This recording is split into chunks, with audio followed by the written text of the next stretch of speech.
Counter-Narrative News, bringing you daily news today on Thursday, the 9th of March 2023.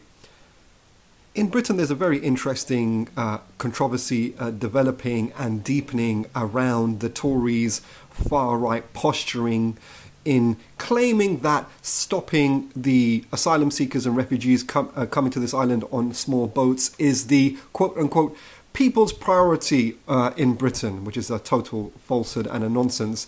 However, it has to be said the Brexit referendum in 2017 in June very definitively showed that around the half the population in Britain are very much committed to a far-right fascist-oriented approach in terms of governance and state policy vis-a-vis refugees. However, a well-known former professional footballer, now commentator, Gary Lineker, who's a liberal lefty, has stated that the policies that the Tories have instituted and want to introduce in making it illegal for anyone to claim asylum here coming by routes such as small boats is akin to the same type of policies and politics of 1930s Germany, i.e.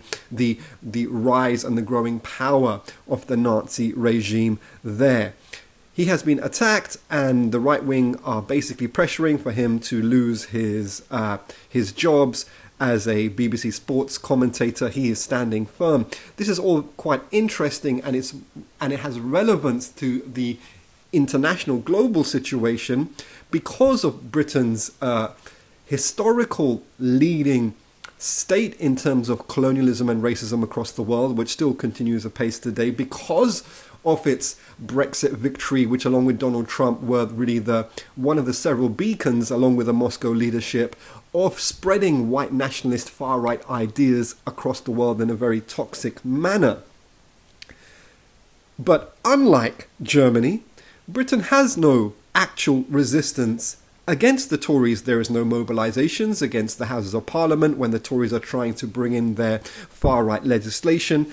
The left are demobilised and are going nowhere. Over to the Democratic Republic of Congo, the so-called Allied Democratic Forces, nothing but a supremacist death squad, have killed tragically 36 people in the eastern region of Kivu, which is a mineral-rich region in the generally a wealth of mineral wealth that really the land of DRC has. Since 2013, it's been reported by the Catholic Church in the country that some 6,000 civilians have been killed by this death squad in Kivu. The Allied Democratic Forces claim allegiance to Daesh, or the wrongly named Islamic State. They have come out of really the political forces from the Khartoum regime in Sudan, which were promoting a eternalized form of violent white supremacy in using and abusing Islamic cloak for that. And this really points to the problem of global internalization of white supremacy, and we can see that in the form of the Tunisian president recently adopting a Nazi slogan of claiming there's a great replacement project, quote unquote, in relation to black African migrants in his country, facilitating further anti-black attacks throughout Tunisia and North Africa and into the Middle East.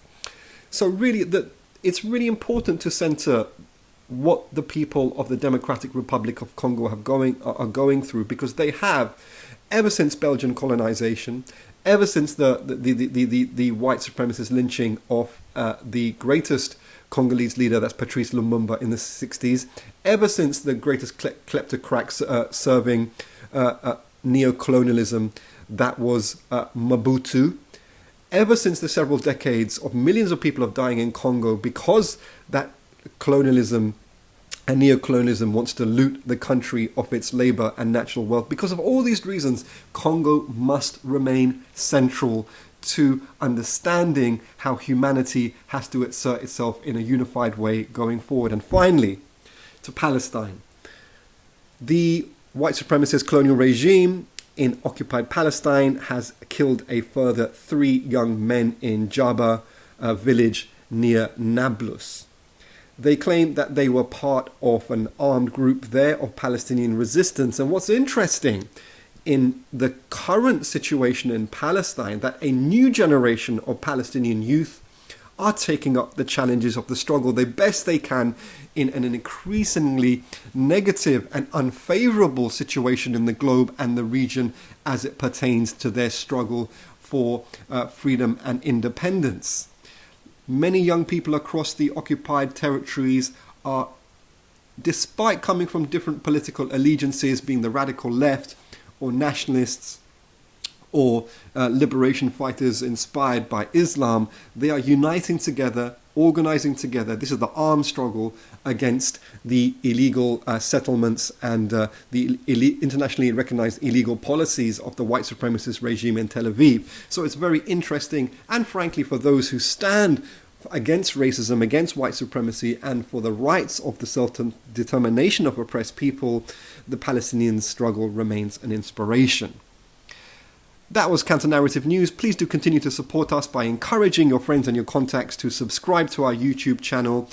We're really keen that people continue to support us. We are a non-funded, grassroots, independent news and analysis service that really puts out our information through the lens and loyalty to black liberation, the global class struggle for the liberation of the labouring masses of workers and peasants, and anti-capitalism, and the struggle against colonialism and neo-colonialism. We wish you a wonderful day.